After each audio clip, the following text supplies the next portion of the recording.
अस्सलाम वालेकुम। उम्मीद है कि आप खैरियत से होंगे। बहुत ही एक शानदार किस्म के अचीवमेंट है, मैं कहूँगा फ़ख्रिया पाकिस्तान ने जो ये ब्रोकरेज की है।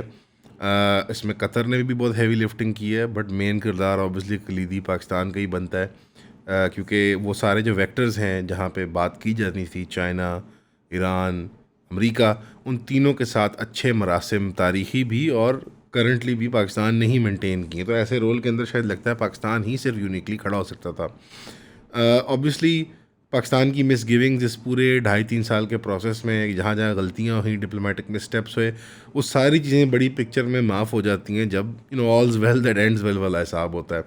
एंड अभी तक क्योंकि इलेक्ट्रॉनिकली MOU साइन हो गया ईरान और अमेरिका के दरमियान, ये बहुत खुशाइन बात है, क्योंकि इस प्रोसेस के अंदर आपने इफ़ेक्टिवली ईरानी मेहनत, खून पसीने, फ़लस्तीनी खून पसीने मेहनत, लबनानी खून पसीने मेहनत के ज़रिए, पाकिस्तान की इनपुट्स के ज़रिए, कतर की मनूवरिंग के ज़रिए आपने बेसिकली इसराइल को आइसोलेट किया हुआ है पॉलिटिकली, डिप्लोमेटिकली। ऑब्वियसली बहुत लंबे तारीख़ी ताल्लुकात हैं अमेरिका और इसराइल के, उन्हें ख़त्म करने में क्वार्टर सेंचुरी लग सकती है। बहुत बड़ी वो कर रहा हूँ मैं, हमेशा बहुत मोहतात एस्टिमेट देने की कोशिश करता हूँ। जब आप इसराइली दानश्वरों को सुनते हैं तो वो कहते हैं 5 से 10 महीने की बात है। इलान पापे ख़ुद अपनी ज़ुबानी ये कह रहा था। वो एक लेफ्टिस्ट इसराइली दानश्वर हैं जो एंटी ज़ायनिस्ट हैं, जो चाहते हैं कि एक सेकुलर रियासत बन जाए फ़लस्तीन की या इसराइल की, जिसमें सब लोग बराबर के शहरी बने। ऑब्वियसली ये भी नैरेटिव को कंट्रोल करने का हथकंडा होता है, और हम इस तरह के रिसोर्स का फ़ायदा तो उठा सकते हैं, लेकिन कभी भी उनको अपना साथी, अलाए, दोस्त, भाई नहीं मान सकते। इलान पापे साहब कहने लगे कि ये हकीकत तो ये है कि इसराइल यहाँ तक पहुँच गया कि इसराइल जो है 5 से 10 महीने में, यानी अगली किसी सदारत के ओहदे पे बैठने वाले अगले कैंडिडेट से फारिग हो जाएगा, दस्तबरदार हो जाएगा। ट्रंप खुद लगता है दस्तबरदार हो जाएगा इसराइल की रिस्पॉन्सिबिलिटी से। क्यों? जो ट्रंप ने स्टेटमेंट्स दिए हैं ऑफिशियल G7 की साइडलाइंस पे, ये अपडेट 16 जून की बन रही है, आप खुद देख लें कि पैसे की बात करते हुए उसने कहा साफ कि US कोई इन्वेस्टमेंट नहीं कर रहा। ये स्टोरी रिडिकुलस है। वाशिंगटन की कोई ऑब्लिगेशन नहीं है कि वो इन्वेस्टमेंट करे ईरान को दोबारा खड़ा करने के अंदर, जो ज़्यादातर नुकसान वगैरह हुआ है। और ये डिस्प्यूटेड क्लेम जो है वो पिछले $300 मिलियन का साइकिल, पिछले साइकिल पर डिपेंड करता है। न्यूक्लियर बैकस्टॉप पे डोनाल्ड ट्रंप ने कहा अगर ईरान वेपन बिल्ड करेगा तो हम तबाह कर देंगे, और ओबामा एरा की एग्रीमेंट की बनस्बत ये फ़र्क है। अब इन दोनों में क्या फ़र्क है कुछ हम नहीं कह सकते। तो आप मेरी क्या सुननी, डोनाल्ड ट्रंप की खुद ज़ुबानी सुन लें। जब वो उसकी बात करता है ईरान की लीडरशिप की, तो वो कहता है कि ये नई लीडरशिप है, बड़ी प्रैग्मेटिक है, बड़ी प्रैक्टिकल है और बड़ी अच्छी लीडरशिप है। यानी पुरानी जो मैंने सारी शहीद कर दी है, वो लोग दकियानूस थे, ये नए लोग बड़े अच्छे हैं। हालांकि बताया ही जा रहा है माहिरीन की जानिब से कि ज़्यादा हार्ड लाइन, ज़्यादा IRGC लीनिंग और ज़्यादा के ज़्यादा सहमत भी हैं इवन पोटेंशियल न्यूक्लियर वेपन्स के अतबार से। प्लस इन्होंने जो जायका चख लिया है हॉर्मुज़ के कंट्रोल का और रीजनल गल्फ सुप्रेमेसी का और डोमिनेंस का, तो ये तो डोनाल्ड ट्रंप साहब, इस तरह बच्चे कहते हैं, कोप कर रहे हैं। ऐसे एक कहानी दे रहे हैं बेसिकली कि नहीं नहीं ये वाले बड़े अच्छे हैं, मैं इनसे डील कर लूँगा। बिकॉज ऑब्वियसली बुनियादी कंटेंशन ये है प्रूव करना कि ओबामा के GCPOA और मेरे में क्या फ़र्क है। वो ये कह रहा है कि अगर ओबामा के GCPOA में ये वायलेट करते न्यूक्लियर एग्रीमेंट को या बम बनाने की जानिब बढ़ते तो कुछ होता ना, लेकिन मेरी अब एग्रीमेंट में ये है कि अगर करेंगे तो मैं इनको उड़ा दूंगा, मैं फाड़ के तबाह कर दूंगा ईरान को, मैं ब्लो अप कर दूंगा, it will be blown away. तो हकीकत ये कि कोई फ़र्क नहीं है डील के अंदर, बट डोनाल्ड ट्रंप ये एक पॉलिटिकल रेटरिक क्रिएट कर रहे हैं। साथ ही साथ लबनान के बारे में डोनाल्ड ट्रंप कहता है नेतन्याहू बड़ा ही रिस्पॉन्सिबल है, उसने बेरूत स्ट्राइक जो की है। हाँ, मेरा रिलेशनशिप उसका ठीक है, लेकिन उसको मैनेज करना चाहिए हिजबुल्लाह और लबनान वाले मसले को, ऐसे नहीं कर सकता वो। इसी तरह उन्होंने उसी सांस में कह दिया कि सीरिया जो कि अर्दोगान ने तैयार किया है, तुर्की के अर्दोगान साहब ने, और वहाँ मतलब शरा इन प्लेस हैं, तो वो लोग भी देखें कि रीजनल एक स्टेबिलिटी की खातिर वो लेबनान और हिजबुल्लाह को डील करें। यानी मेरा काम नहीं है, इजराइल का अकेले काम नहीं है, तमाम फरीक उसके खत्ते के वो बैठ के वो बात करें और मामले को डील करें। तो लड़ाई झगड़े से कोई हल नहीं है, दोस्ती यानी अमेरिका जब जा रहा है तो वो, और उसमें अगली बात तो उसने कह दिया इसराइल पे कि अगर अमेरिका नहीं है तो कोई इसराइल नहीं है। ये बात उल्टे लेवल यानी उल्टे वज़न पे दोहराई गई है अमेरिकन सदरों, मिनिस्टरों, बड़े वज़रा की जानिब से कि अमेरिका को इसराइल की ज़रूरत है, अमेरिका को इसराइल की ज़रूरत है, इसराइल हमारी मजबूरी है, इसराइल हमारा गनशिप कैरियर है। और बाइडन की वो मशहूर 1980s की स्पीच जो है कि अगर कोई इसराइल ना होता तो अमेरिका की मजबूरी है कि वो एक इसराइल ईजाद करे ताकि वो मशरक़ वस्ता और ख़त्े के अंदर अपने आप को कायम रख सके। उसने उसी वज़न, उसी उसूल मुबादी पे उल्टी है जी, कि उसने कहा अगर अमेरिका नहीं तो कोई इसराइल नहीं। यानी इसमें वो इशारा कर रहा है कि जो इसराइली लॉबी मेरे ख़िलाफ़ अब चलेगी तो ऐसे समझो कि वो अमेरिका के ख़िलाफ़ चल रही है, और जो अमेरिका के ख़िलाफ़ चलेगा उसको कुचल दिया जाएगा, हलाक कर दिया जाएगा। क्योंकि ये अब वो प्रीएम्प्ट कर रहा है कि जो मेरे ख़िलाफ़ अब और मेरी एडमिन के ख़िलाफ़ अब जो साजिशें की जाएंगी अगले 50-60 दिनों के अंदर, उनको मैंने कैसे सस्टेन करना है। और बता रहा है कि अमेरिका जो है उसने बहुत बड़ी फतह हासिल की है अपने छोटे भाई सानवी अहमियत रखने वाले इसराइल के लिए। अगर अमेरिका ना ये करता तो इसराइल अकेले नहीं कर सकता। और हकीकत भी ये है, जो रिफ्यूलिंग जेट्स रिक्वायर्ड हैं वो इसराइल के पास है ही नहीं। यानी बड़े लेवल पे अक्रॉस दी अरेबियन पेनिनसुला जा के ईरान पे हमले करना, ये इसराइल की कैपेसिटी के अंदर ही नहीं है। तो वो मेंटेन्ड एक्सचेंज ऑफ फायर के अंदर जो रॉकेट्स और मिसाइल्स का है और ड्रोन्स का है, उसके अंदर इनेविटेबली क्या होगा, कोई बता सकता है? जब ईरान का अपर हैंड आएगा तो इसराइल को अपनी फाइनल मूव खेलनी पड़ेगी। और अगर इसराइल अपनी फाइनल मूव खेल दे और कहीं पर भी दुनिया में न्यूक्लियर बॉम्ब चला दे तो सफ़ा हस्ती से सिर्फ इसराइल नहीं, यकीनी बात है कि यहूदी कौम नस्ल ख़त्म कर दी जाएगी। तो कोई भी कौम सुइसाइड ऑप्शन को टॉप पे नहीं रखती। तो एक कन्वेंशनल लड़ाई के अंदर pound for pound, artillery for artillery, weapon for weapon, without American refuelers, without American heavy bombers, without American B-2 bombers and final condition में अमेरिकन फुट सोल्जर के बगैर, अमेरिकन नेवी के बगैर इजराइल ये लड़ाई लड़ ही नहीं सकता। इजराइल इस खित्ते के अंदर छोटे खड़पैंचों से नहीं लड़ सकता ग्राउंड वॉर, अमेरिका या ब्रिटेन की या किसी की उसकी वो बगैर। इस वक्त ऑब्वियसली इजराइल जो पिछले कुछ सालों से बड़ा क्रिटिसाइज़ कर रहा है यूरोप को, अब देखना उसके ताने बाने ब्रिटेन के साथ कैसे बनेंगे। और ये ब्रिटेन के बहुत करीब जाएगा, आप देखिएगा आने वाले दिनों के अंदर। जहाँ से ये लानत चली है ना, वहीं से ये लानत जाके अपनी पनाह वहाँ तलाश करेगी। और यूके की लॉबी और इसराइल की लॉबी जो एग्जिस्ट करती है अमेरिका में, वो बहुत प्रेशर क्रिएट करेगी। और कतर के मामले पे पाकिस्तान की जो तारीफ़ें करता रहता है डोनाल्ड ट्रंप, लेकिन कतर के मामले पे उसने कहा कि अमीर सानी को वो बहुत कहता है मशकूर हूँ, और उसने इस बड़ी जंग के वक्त में हेल्प भी की और मीडिएट भी किया। तो आज बात है, कतर ने तो पैसे भी वो सारे वो डाले। इसमें उसने एक स्टेटमेंट दे दी अजीब सी, वो लूज़ बॉल खेल दी कि क्योंकि डोनाल्ड ट्रंप की हस्बे मामूल आदत बन गई है कि जो मर्जी लूज़ बॉल खेल दो, बाद में वो खुद ही लोग फैक्ट चेक और साफ़ करते फिरेंगे कि उसने कहा कतर और ईरान का तो अपना बॉर्डर है, आप चल के एक मुल्क से दूसरे मुल्क के अंदर जा सकते हैं। ऐसी कोई हकीकत नहीं है, कतर और ईरान कोई बॉर्डर नहीं शेयर करते। हाँ, वो वाटर वेज शेयर करते हैं, शायद वो इस बात को वो कंफ्यूज कर सकते हैं। और शायद डोनाल्ड ट्रंप साहब के इल्म में नहीं है, लेकिन वाटर वेज पे आप चल के नहीं जा सकते दूसरे के मुल्कों में। अगेन डोनाल्ड ट्रंप और अमेरिकन अक्सर जो लीडरशिप होती है वो जोग्राफिया से इतनी ना वाकिफ़ होती है, बिकॉज जो लिबरल वर्ल्ड व्यू है उसके अंदर जो अमेरिकन इनविंसिबिलिटी और गॉड गिवन राइट है दूसरी दुनिया के ऊपर अपने नज़रिए को वो थोपने का, और दुनिया पे वो उसको ज़रूरत ही नहीं है प्रैक्टिकल जियोग्राफी की कि दुनिया के हक़ाइक़ क्या हैं। और आपको भी जब ये ईरान की जंग देखते हो, आपको लगता है कि ये किसी ऐसे जर्नैल ने प्लान की है जो जोग्राफिया नहीं बेसिक जानता, कि आप इतनी बड़ी कोस्टल स्ट्रिप को, हॉर्मुज़ की जो पूरे मकरान कोस्ट की है, जो अरेबियन पेनिनसुला सी की है, आप उसको टोटली कभी कब्ज़ा नहीं कर सकते। और कभी ना कभी कहीं ना कहीं किसी न किसी एज पे ईरान की कोई ना कोई सर्वाइविंग मिलिशिया या मिलिट्री फोर्स उसको डिसरप्ट कर सकती है। तो ये जोग्राफियाई तौर पे और जो सिमेंटिक सेंस की इसकी तैयारी वो नहीं है कि आप इतनी बड़ी कोस्टल स्ट्रिप को कंट्रोल करने जा रहे हो। सो ये lack of geography top to bottom American society के अंदर रिफ्लेक्ट होती है। आपने कभी वो फ़नी इंटरव्यू भी देखे होंगे जब सड़क पे लोगों से आके पूछ लेते हैं इराक़ कहाँ पे है, तो जब जंग हो रही थी इराक़ की, तो वो हमेशा हाथ किसी यूरोपियन मुल्क पर रख दिया करते थे या अफ्रीका किसी मुल्क के ऊपर। और खौफनाक क्लासिक और खौफनाक के उस वो नक्शे पे नहीं बता सकता कि कौन कहाँ पे, ईरान और इराक़ और ये सब। तो इसमें एक और बड़ी क्लासिक खौफनाक मुझे याद आई, मेरे कज़न जब अमेरिका में जो पैदा हुए थे, पले बड़े थे, उसमें कहते हैं मेरे से बचपन में जब पूछते थे कहाँ से हो तो कहता था पाकिस्तान, तो वो कहते थे कि वो इराक़ के अंदर है, यानी इराक़ का कोई सूबा है जहाँ से तुम आए हो, क्योंकि उस वक्त अमेरिकनों के सर पे जो राज होता था वो इराक़, लेकिन वो कहाँ था इराक़, जैसे वो बताना नामुमकिन था। इंडिपेंडेंट जर्नलिज्म की कोई गुंजाइश नहीं है पाकिस्तान में या पूरी दुनिया में। इन्वेस्टिगेटिव जर्नलिज्म करने के लिए और इंडिपेंडेंट रहने के लिए आपको चाहिए होते हैं पैसे। आपको फील्ड रिपोर्टर्स रखने होते हैं, एडिटर्स रखने होते हैं, कंटेंट राइटर्स रखने होते हैं, रिसर्चर्स रखने होते हैं। ये सब कुछ इसलिए हो सकता है क्योंकि आप लोग हमें सपोर्ट करते हैं, आप लोग वीडियोज़ को लाइक करते हैं, शेयर करते हैं। लेकिन एक्चुअली हमारी सबसे बड़ी सपोर्ट हमारा मैट्रिक्स ग्रुप है। एक 3000 रुपये की मामूली सब्सक्रिप्शन अलाउ करती है हमें हमारा काम करने के लिए। अल्हम्दुलिल्लाह हमें ओवरवेलमिंग रिस्पॉन्स ग्रुप में आ चुका है, जिसके लिए हम बहुत शुक्रगुजार हैं और हम डेली की 2 से 3 वीडियोज़ उन ग्रुप मेंबर्स को देते हैं। लेकिन हम चाहते हैं अपना काम बढ़ाएं, हम चाहते हैं कि हम पाकिस्तान के सबसे बड़े इन्वेस्टिगेटिव प्लेटफॉर्म बन सकें, और इसके लिए हम डायरेक्टली रिक्वेस्ट करें आपको, जो हमारा व्यूअर है, प्लीज़ हमारी सब्सक्रिप्शन ख़रीदें।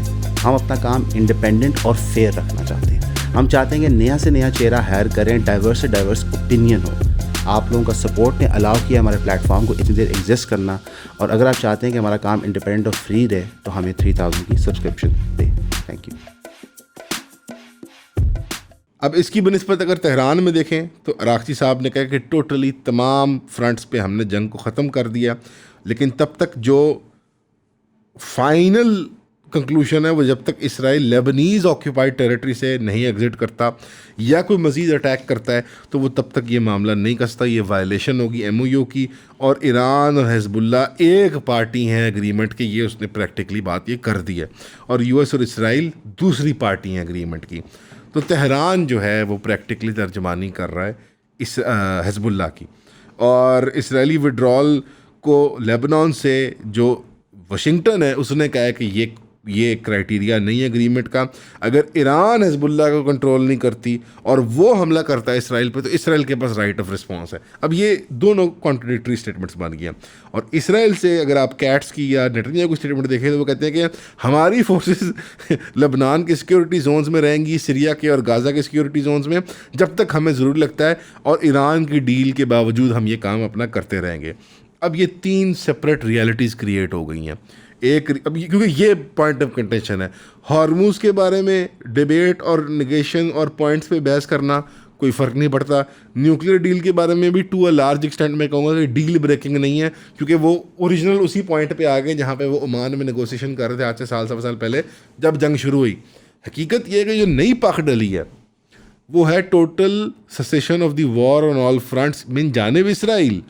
क्योंकि अब जब ईरानियों से आप पूछते हो तर्जमानों से, तो वो कहते हैं कि आपने फ़लस्तीन की बात क्यों नहीं की या कोई और, तो वो कहते हैं हाँ वो है तो शामिल इस गिरदुनवा के अंदर, वो उसको एक्सटेंड कर देते हैं, जबकि इनिशियल प्रिंसिपल पॉइंट को भी इजरायली मानने को तैयार नहीं है कि हम लेबनान छोड़ के जाएँ।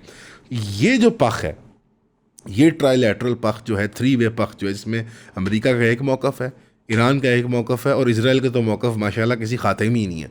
ईरान और अमेरिका के मौक़िफ़ फिर भी कुछ रीज़नेबल और डिबेटेबल और नेगोशिएटेबल है।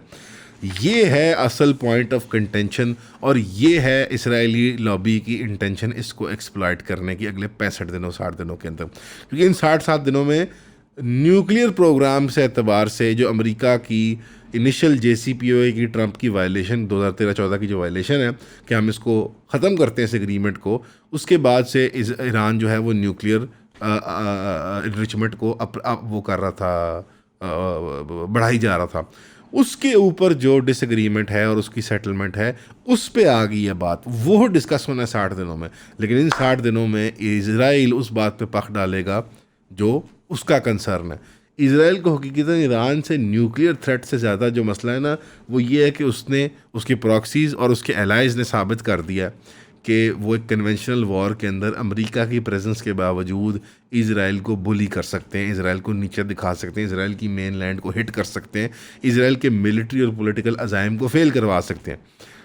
ये बहुत बड़ी अगर मांग हो या बहुत बड़ी बात हो जाए तो इसराइल की मौत है एट द मिनिमम। ये नेतन्याहू और उसके इर्द गिर्द काफ़ी ज़्यादा कैबिनेट की सियासी और बल्कि मैं कहूँगा कानूनी मौत है, क्योंकि वो जेलों में जाएंगे अक्सर इस तरह के उन्होंने कारनामे किए हैं।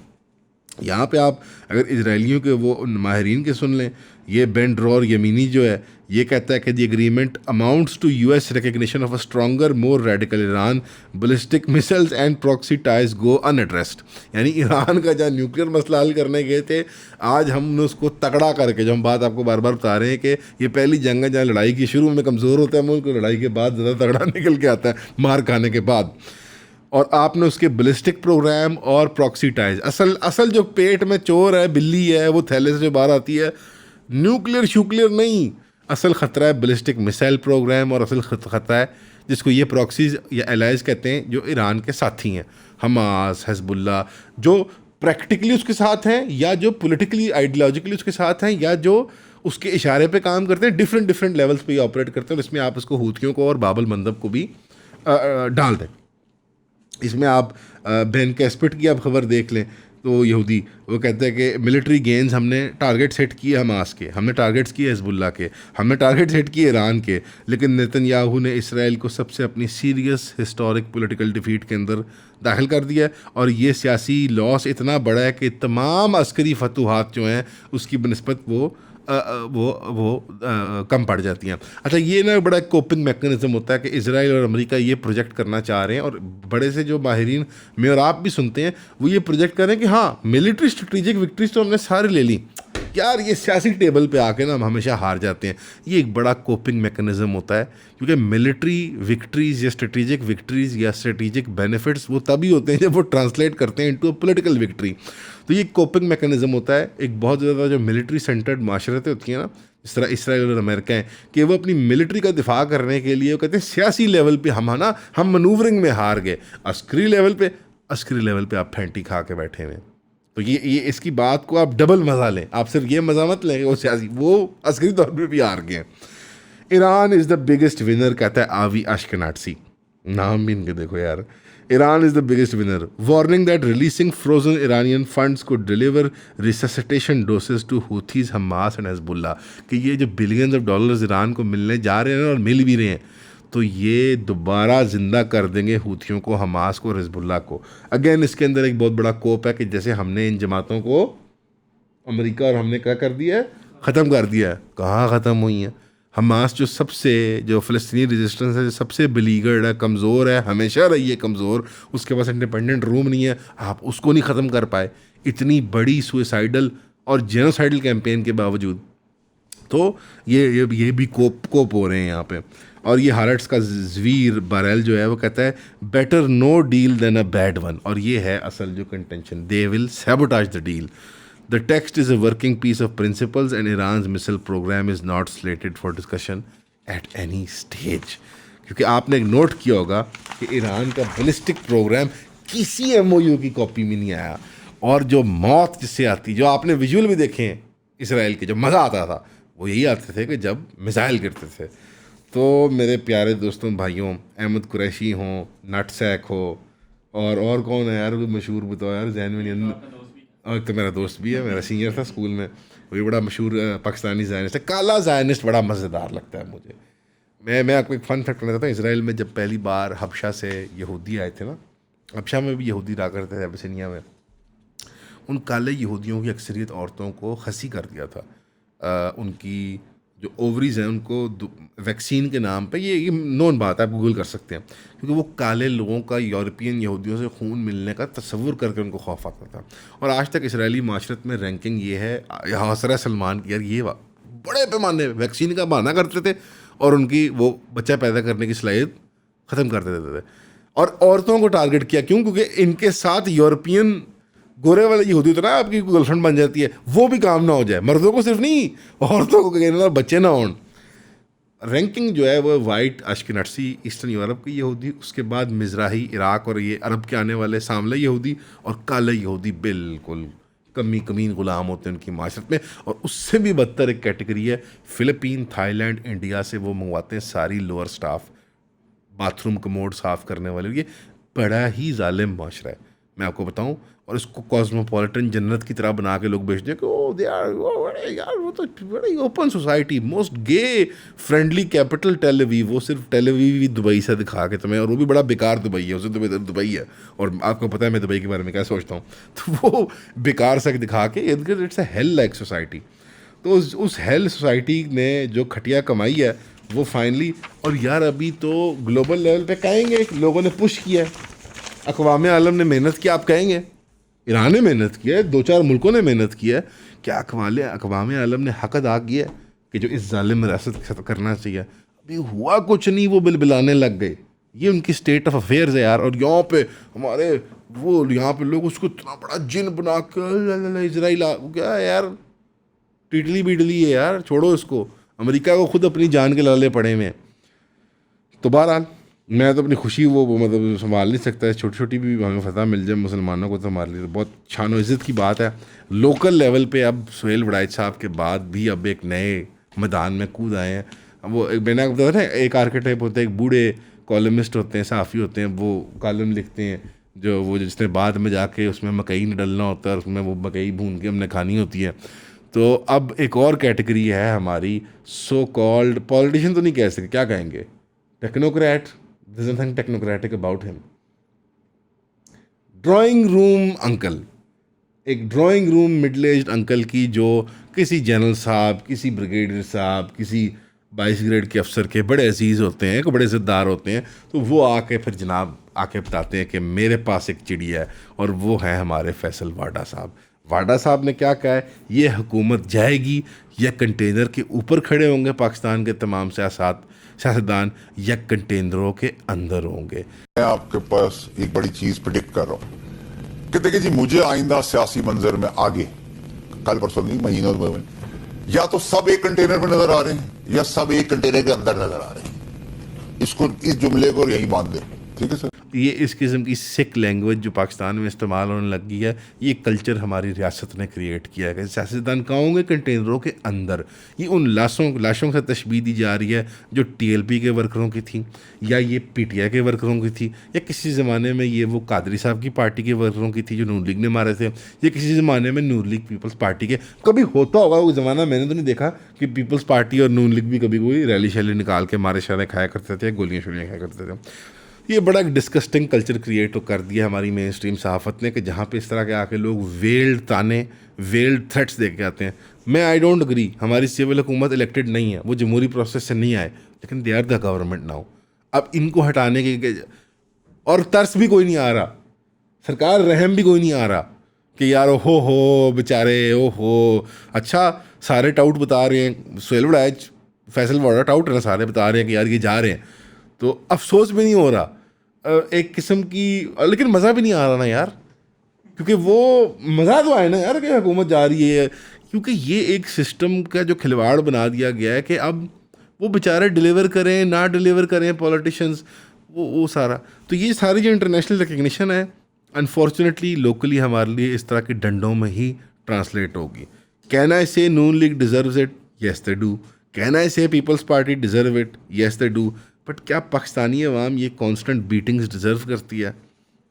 Yes they do. मजाक कर रहा हूँ, हम बेचारे इतने बुरे नहीं हैं, बस थोड़ा सा ना, बस सबक थोड़ा हमारा क्लियर होने की ज़रूरत है। हमेशा की तरह सुनने का शुक्रिया। कॉन्सेप्ट बच्चे के क्लियर है यार, मैं रटा नहीं लगा पाता, हमेशा हमारा रटा लगा पाते, कॉन्सेप्ट नहीं क्लियर। हमेशा की तरह सुनने का शुक्रिया। अस्सलाम वालेकुम।